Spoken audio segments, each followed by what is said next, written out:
What Was It? By Fitz James O'Brien.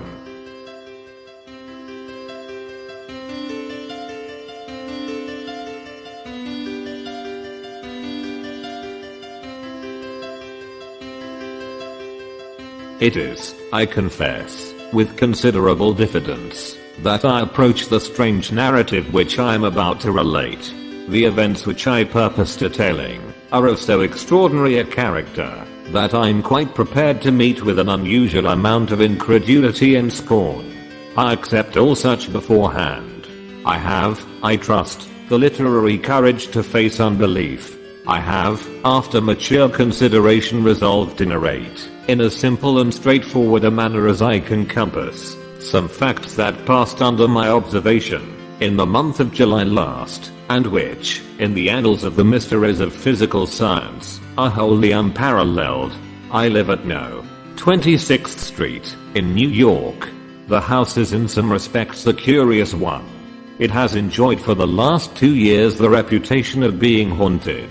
It is a large and stately residence, surrounded by what was once a garden, but which is now only a green enclosure used for bleaching clothes. The dry basin of what has been a fountain, and a few fruit trees ragged and unpruned, indicate that this spot in past days was a pleasant shady retreat, filled with fruits and flowers and the sweet murmur of waters. The house is very spacious. A hall of noble size leads to a large spiral staircase winding through its center, while the various apartments are of imposing dimensions. It was built some 15 or 20 years since by Mr. A, the well-known New York merchant, who 5 years ago threw the commercial world into convulsions by a stupendous bank fraud. Mr. A, as everyone knows, escaped to Europe and died not long after, of a broken heart. Almost immediately after the news of his decease reached this country and was verified, the report spread in 26th Street that No. was haunted. Legal measures had dispossessed the widow of its former owner, and it was inhabited merely by a caretaker and his wife, placed there by the house agent into whose hands it had passed for the purposes of renting or sale. These people declared that they were troubled with unnatural noises. Doors were opened without any visible agency.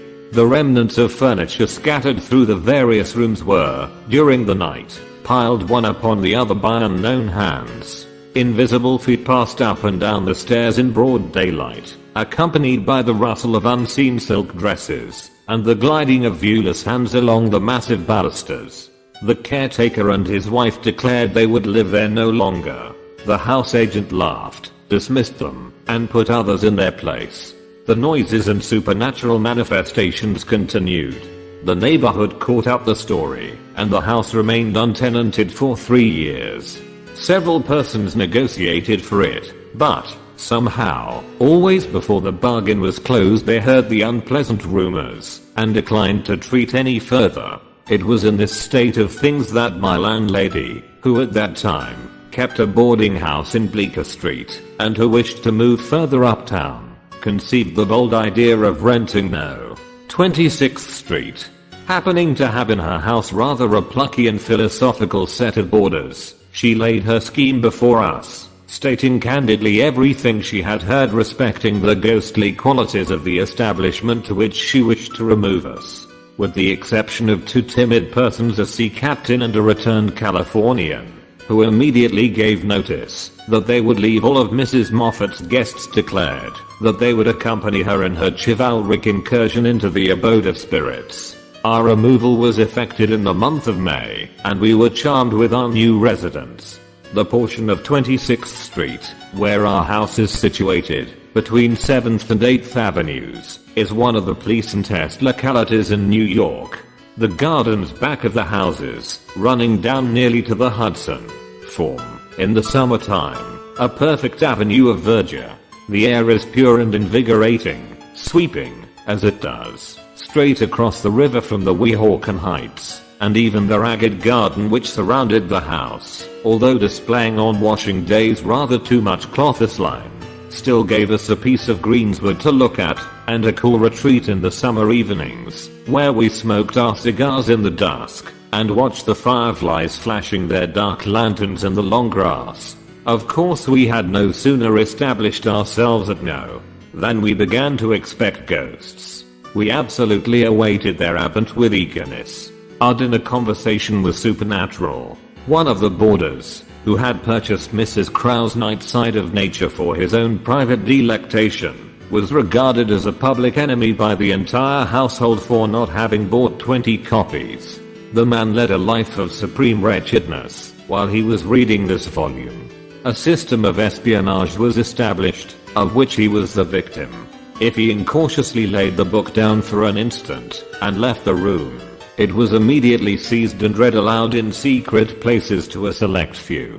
I found myself a person of immense importance, it having leaked out that I was tolerably well versed in the history of supernaturalism, and had once written a story the foundation of which was a ghost. If a table or a wainscot panel happened to warp when we were assembled in the large drawing room, there was an instant silence, and everyone was prepared for an immediate clanking of chains and a spectral form. After a month of psychological excitement, it was with the utmost dissatisfaction that we were forced to acknowledge that nothing in the remotest degree approaching the supernatural had manifested itself.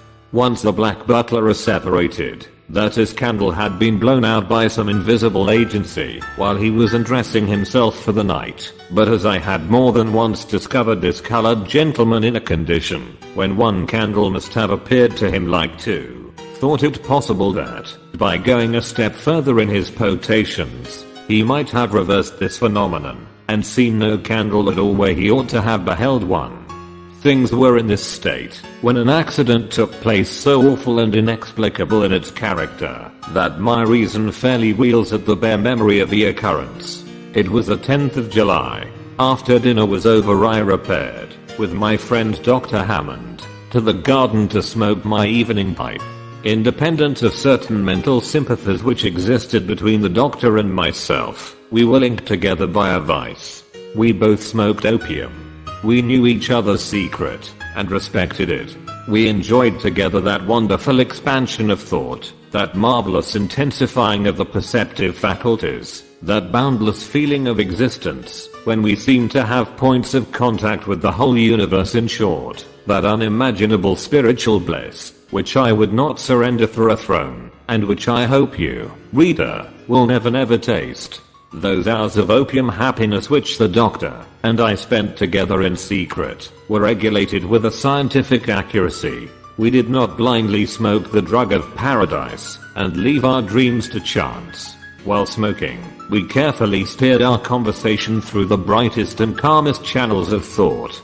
We talked of the East and endeavored to recall the magical panorama of its glowing scenery. We criticized the most sensuous poets, those who painted life ruddy with health, brimming with passion, happy in the possession of youth and strength and beauty.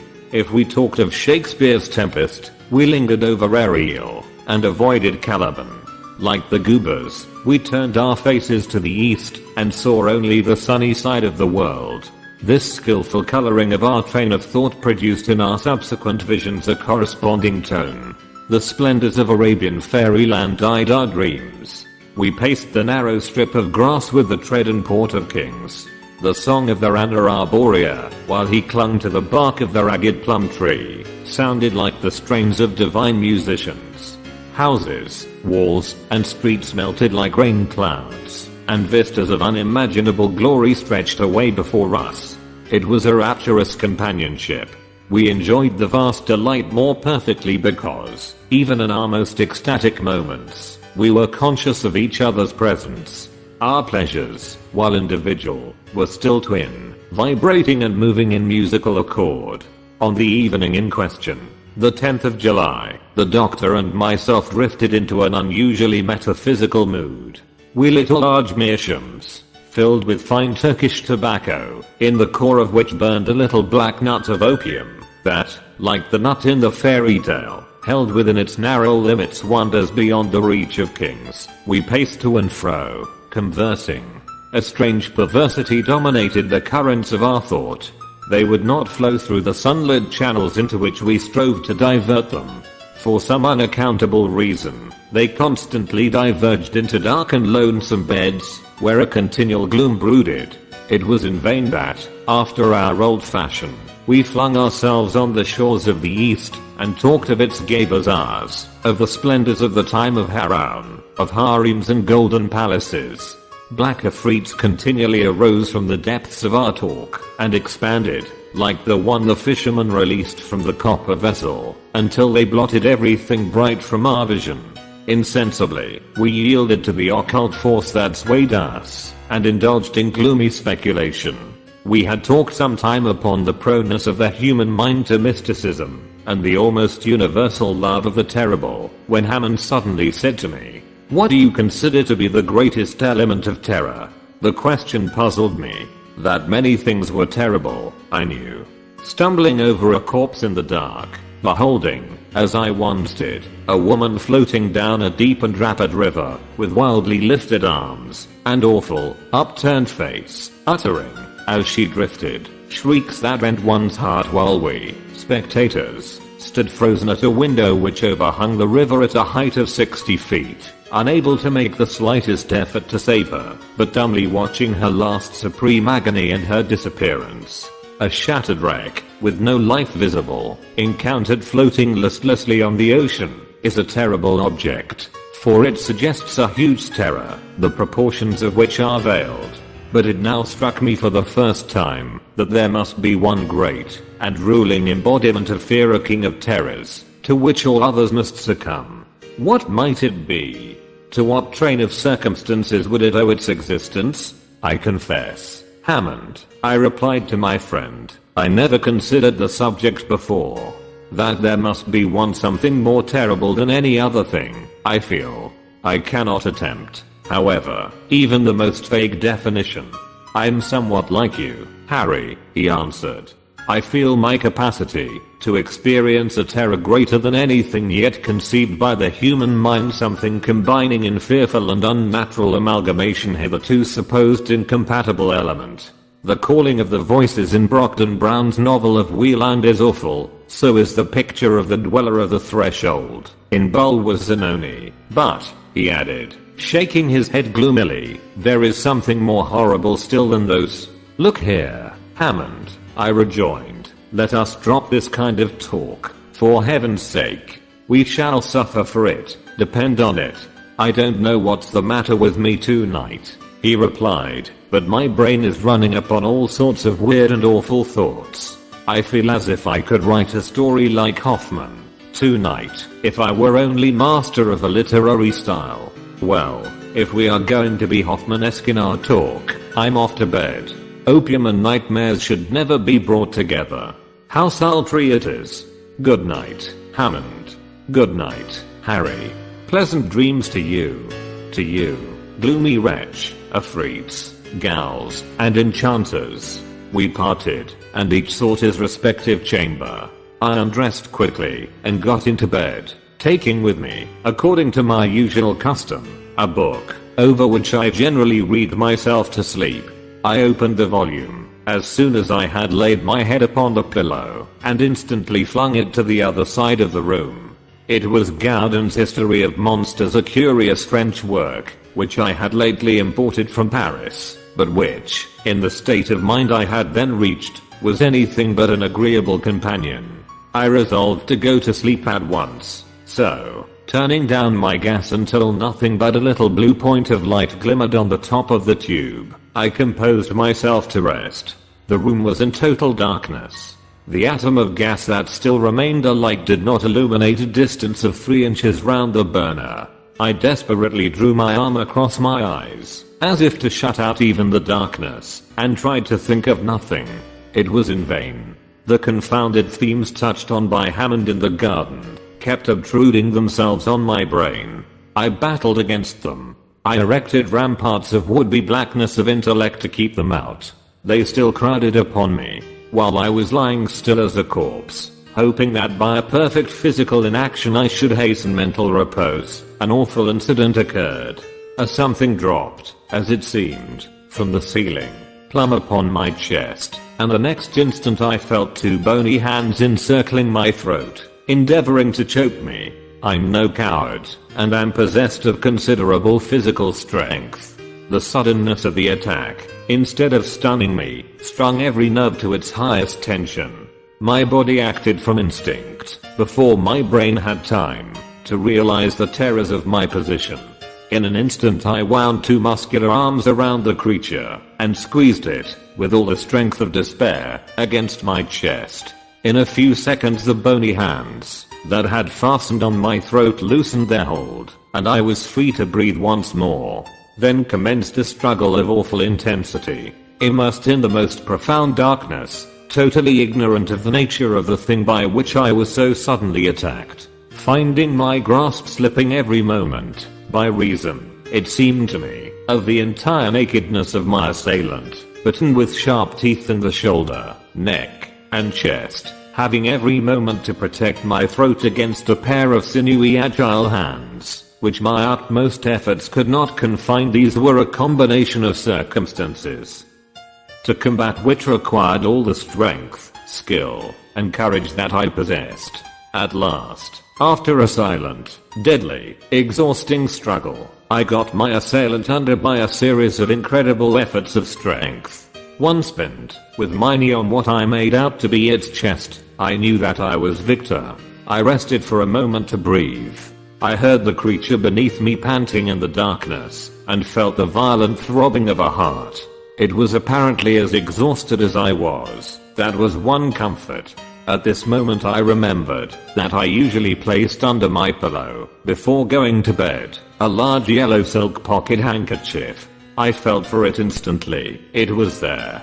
In a few seconds more I had, after a fashion, pinioned the creature's arms. I now felt tolerably secure. There was nothing more to be done, but to turn on the gas, and, having first seen what my midnight assailant was like, arouse the household. I will confess to being actuated by a certain pride in not giving the alarm before. I wished to make the capture alone and unaided. Never losing my hold for an instant, I slipped from the bed to the floor, dragging my captive with me. I had but a few steps to make to reach the gas burner. These I made with the greatest caution, holding the creature in a grip like a vice. At last I got within arm's length of the tiny speck of blue light which told me where the gas burner lay.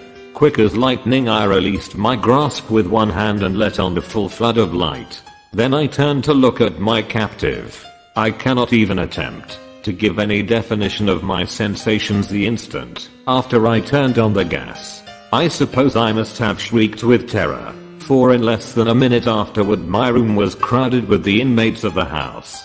I shudder now as I think of that awful moment.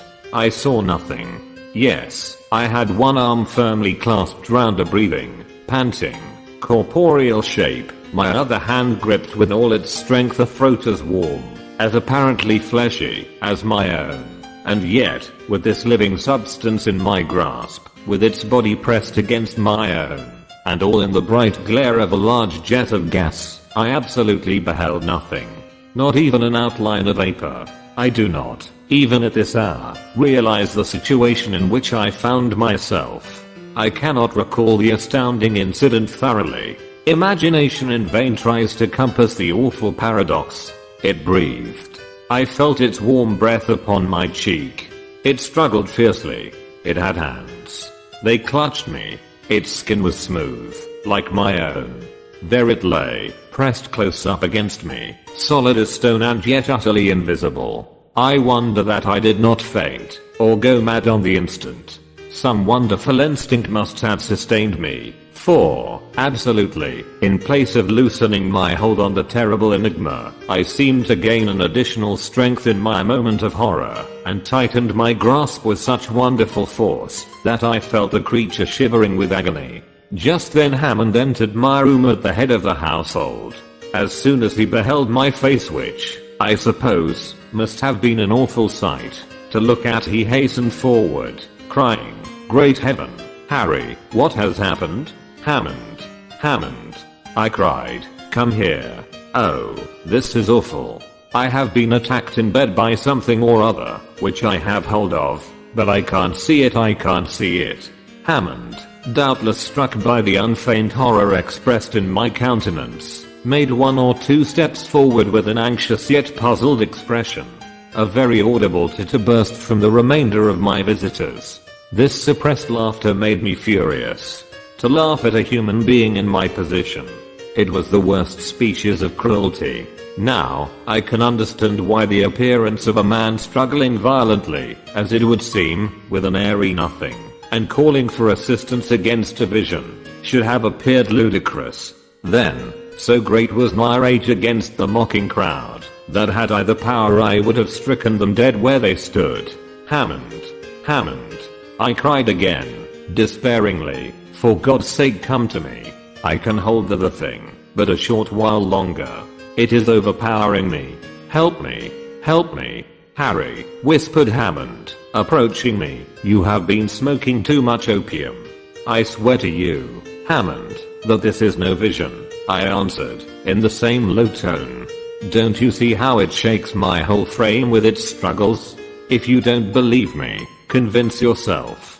Feel it, touch it. Hammond advanced and laid his hand in the spot I indicated. A wild cry of horror burst from him. He had felt it. In a moment he had discovered somewhere in my room a long piece of cord, and was the next instant winding it, and knotting it about the body of the unseen being, that I clasped in my arms. Harry, he said, in a hoarse, agitated voice, for, though he preserved his presence of mind, he was deeply moved. Harry, it's all safe now. You may let go, old fellow, if you're tired. The thing can't move. I was utterly exhausted, and I gladly loosed my hold. Hammond stood holding the ends of the cord that bound the invisible, twisted round his hand, while before him, self-supporting as it were, he beheld a rope laced and interlaced, and stretching tightly around a vacant space. I never saw a man look so thoroughly stricken with awe. Nevertheless his face expressed all the courage and determination which I knew him to possess. His lips, although white, were set firmly, and one could perceive at a glance that, although stricken with fear, he was not daunted. The confusion that ensued among the guests of the house who were witnesses of this extraordinary scene between Hammond and myself, who beheld the pantomime of binding this struggling something, who beheld me almost sinking from physical exhaustion when my task of jailer was over, the confusion and terror that took possession of the bystanders when they saw all this was beyond description. The weaker ones fled from the apartment. The few who remained clustered near the door, and could not be induced to approach Hammond and his charge. Still incredulity broke out through their terror. They had not the courage to satisfy themselves, and yet they doubted. It was in vain that I begged of some of the men to come near, and convince themselves by touch of the existence in that room of a living being which was invisible. They were incredulous, but did not dare to undeceive themselves. How could a solid, living, breathing body be invisible? They asked. My reply was this. I gave a sign to Hammond, and both of us, conquering our fearful repugnance to touch the invisible creature, lifted it from the ground, manacled as it was, and took it to my bed. Its weight was about that of a boy of 14. Now my friends, I said, as Hammond and myself held the creature suspended over the bed, I can give you self-evident proof that here is a solid, ponderable body, which, nevertheless, you cannot see. Be good enough to watch the surface of the bed attentively. I was astonished at my own courage in treating this strange event so calmly, but I had recovered from my first terror, and felt a sort of scientific pride in the affair, which dominated every other feeling. The eyes of the bystanders were immediately fixed on my bed. At a given signal, Hammond and I let the creature fall. There was a dull sound of a heavy body alighting on a soft mass. The timbers of the bed creaked. A deep impression marked itself distinctly on the pillow, and on the bed itself. The crowd who witnessed this gave a low cry, and rushed from the room. Hammond and I were left alone with our mystery.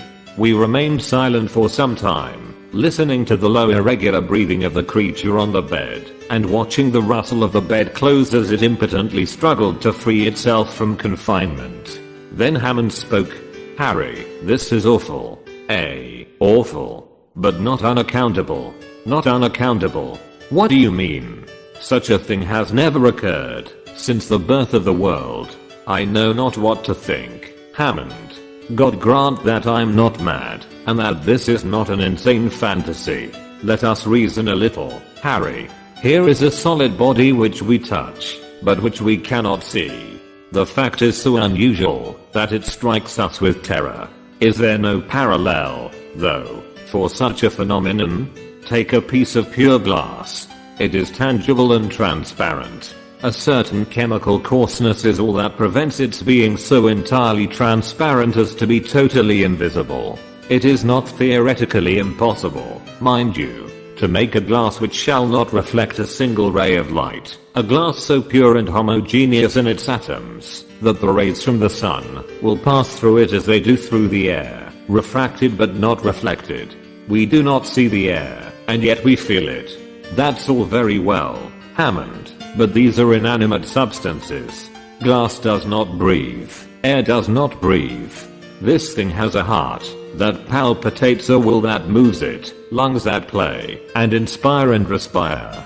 You forget the phenomena of which we have so often heard of late, answered the doctor, gravely. At the meetings called spirit circles, invisible hands have been thrust into the hands of those persons round the table, warm, fleshly hands that seem to pulsate with mortal life. What do you think, then, that this thing is? I don't know what it is, was the solemn reply, but please the gods I will, with your assistance, thoroughly investigate it. We watched together, smoking many pipes, all night long, by the bedside of the unearthly being that tossed and panted, until it was apparently wearied out. Then we learned by the low regular breathing that it slept. The next morning the house was all astir. The boarders congregated on the landing outside my room, and Hammond and myself were lions. We had to answer 1,000 questions as to the state of our extraordinary prisoner, for as yet not one person in the house, except ourselves, could be induced to set foot in the apartment. The creature was awake. This was evidenced by the convulsive manner in which the bedclothes were moved in its efforts to escape. There was something truly terrible in beholding, as it were, those second-hand indications of the terrible writhings and agonized struggles for liberty which themselves were invisible. Hammond and myself had racked our brains during the long night to discover some means by which we might realize the shape and general appearance of the enigma, as well as we could make out, by passing our hands over the creature's form. Its outlines and lineaments were human. There was a mouth, a round, smooth head without hair, a nose, which, however, was little elevated above the cheeks, and its hands and feet felt like those of a boy. At first we thought of placing the being on a smooth surface, and tracing its outlines with chalk, as shoemakers trace the outline of the foot. This plan was given up as being of no value. Such an outline would give not the slightest idea of its conformation.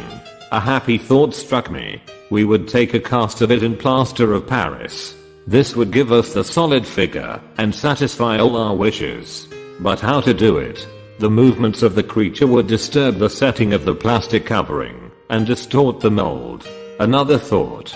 Why not give it chloroform? It had respiratory organs, that was evident by its breathing. Once reduced to a state of insensibility, we could do with it what we would.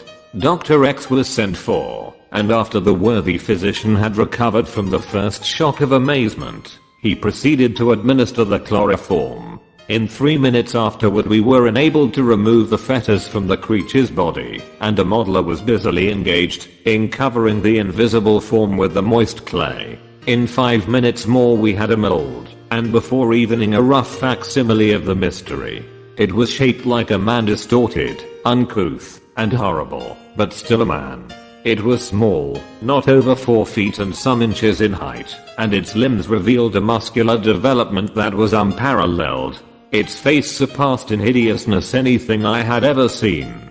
Gustave Doré, or Khaled, or Tony Johannet, never conceived anything so horrible. There is a face in one of the latter's illustrations to UN Voyager Alvaus Plera, which somewhat approaches the countenance of this creature, but does not equal it. It was the physiognomy of what I should fancy a ghoul might be. It looked as if it was capable of feeding on human flesh. Having satisfied our curiosity and bound everyone in the house to secrecy, it became a question what was to be done with our enigma. It was impossible that we should keep such a horror in our house. It was equally impossible that such an awful being should be let loose upon the world. I confess that I would have gladly voted for the creature's destruction. But who would shoulder the responsibility? Who would undertake the execution of this horrible semblance of a human being? Day after day this question was deliberated gravely. The boarders all left the house. Mrs. Moffat was in despair and threatened Hammond and myself with all sorts of legal penalties if we did not remove the horror. Our answer was, we will go if you like, but we decline taking this creature with us. Remove it yourself if you please. It appeared in your house. On you the responsibility rests. To this there was, of course, no answer. Mrs. Moffat could not obtain for love or money a person who would even approach the mystery. The most singular part of the affair was that we were entirely ignorant of what the creature habitually fed on. Everything in the way of nutriment that we could think of was placed before it, but was never touched. It was awful to stand by, day after day, and see the clothes toss, and hear the hard breathing, and know that it was starving. 10, 12 days, a fortnight passed, and it still lived. The pulsations of the heart, however, were daily growing fainter, and had now nearly ceased. It was evident that the creature was dying for want of sustenance. While this terrible life struggle was going on, I felt miserable. I could not sleep. Horrible as the creature was, it was pitiful to think of the pangs it was suffering. At last it died. Hammond and I found it cold and stiff one morning in the bed. The heart had ceased to beat, the lungs to inspire. We hastened to bury it in the garden. It was a strange funeral, the dropping of that viewless corpse into the damp hole. The cast of its form I gave to Dr. X, who keeps it in his museum in 10th Street. As I'm on the eve of a long journey from which I may not return, I have drawn up this narrative of an event the most singular that has ever come to my knowledge.